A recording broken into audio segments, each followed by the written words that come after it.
بسم اللہ الرحمن الرحیم۔ Welcome to Researchpedia channel.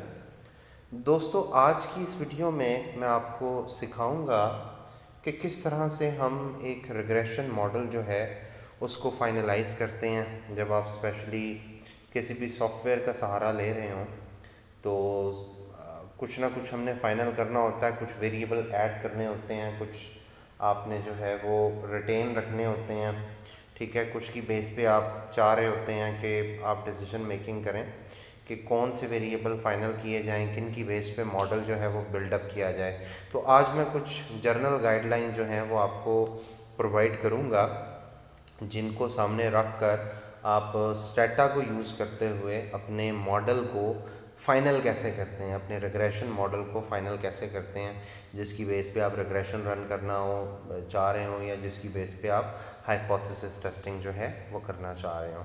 اور اس سے پہلے میں آپ لوگوں سے ریکویسٹ کروں گا، اگر آپ نے چینل کو جو ہے وہ سبسکرائب نہیں کیا ہوا تو چینل کو لازمی سبسکرائب کریں، اپنے دوستوں سے بھی یہ ویڈیوز شیئر کریں تاکہ زیادہ سے زیادہ جو لوگ ہیں جو ریسرچ سیکھنا چاہ رہے ہیں، جو ڈیٹا انالیسس سیکھنا چاہ رہے ہیں، وہ ان ویڈیوز سے مستفید ہو سکیں۔ تو آتے ہیں آج کی ویڈیو کی جانب کہ وہ کون سی گائیڈ لائنز ہیں جن کو بیس بنا کر جو ہے وہ ہم ایک ریگریشن ماڈل کو فائنلائز کرتے ہیں یا اس کو بلڈ اپ کرتے ہیں، ٹھیک ہے۔ اس میں کچھ جرنل گائیڈ لائنز ہیں۔ میرا تقریباً کوئی 8 سے 10 سال کا ان چیزوں کے اوپر ایکسپیرینس آپ کہہ لیں۔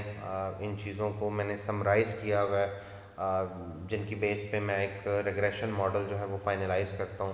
اس میں سب سے پہلی جو چیز جو میں یہاں پر کلیئر کرنا چاہ رہا ہوں وہ یہ کہ سب سے پہلے اس چیز کو میک شور کر لیں کہ صرف اور صرف جو ریلیونٹ آپ کے انڈیپینڈنٹ ویریبلز ہیں یا پریڈکٹرز ہیں وہی آپ کے ماڈلز میں شامل ہوں۔ بعض اوقات آپ ارریلیونٹ جو ہے وہ انڈیپینڈنٹ ویریبل ماڈل میں شامل کر لیتے ہیں، جن کے حوالے سے نہ تھیوری کے اندر کوئی ایکسپلینیشن موجود ہو، نہ پریویس اسٹڈیز میں موجود ہو۔ تو یاد رکھیے گا کہ آپ نے پریویس اسٹڈیز کی بیسس پہ، آپ نے تھیوری کی بیسس پہ یا کانسیپٹ کی بیسس پہ نمبر آف انڈیپینڈنٹ ویریبلس کو ماڈل میں شامل کرنا ہوتا ہے۔ تو صرف اور صرف ریلیونٹ، جو موسٹ ریلیونٹ آپ کے انڈیپینڈنٹ ویریبل ہیں، صرف انہیں شامل کریں۔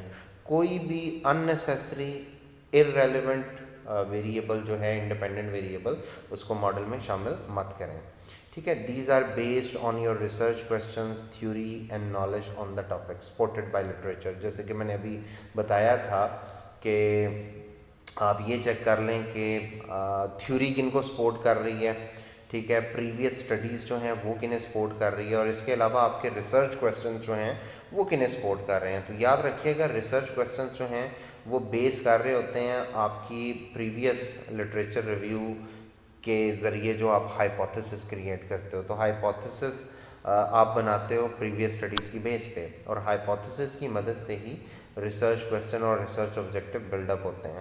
تو یہ لنکڈ ہیں آپس میں۔ سو یاد رکھیں آپ انڈیپینڈنٹ ویریبل وہی شامل کریں جن کے حوالے سے لٹریچر ریویو، تھیوری اور ریسرچ کویسچنز کی سپورٹ موجود ہو، اور باقی جو ارریلیونٹ آئی ویز ہیں ان کو پہلے ہی ڈراپ کر دیں۔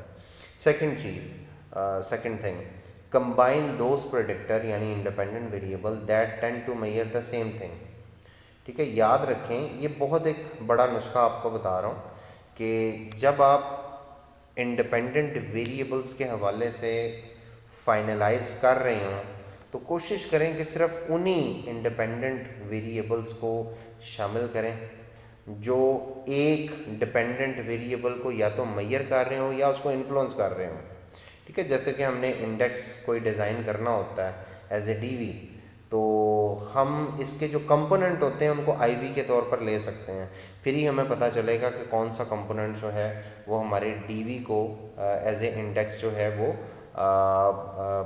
انفلوئنس کر رہا ہے، ٹھیک ہے۔ جیسے ڈیمانڈ کو جو ہے وہ پرائز آن اے میجر اسٹیپ جو ہے وہ امپیکٹ کرتا ہے، اس کے علاوہ پاپولیشن بھی امپیکٹ کرتی ہے، اس کے علاوہ فیشن بھی امپیکٹ کرتا ہے، ایونٹ بھی امپیکٹ کرتا ہے۔ تو آپ نے یہ چیک کرنا ہوتا ہے کہ آپ کی ڈی وی کو کون کون سی چیزیں جو ہیں وہ امپیکٹ کر رہی ہیں یا میئر کر رہی ہیں ایز اے کمبینیشن۔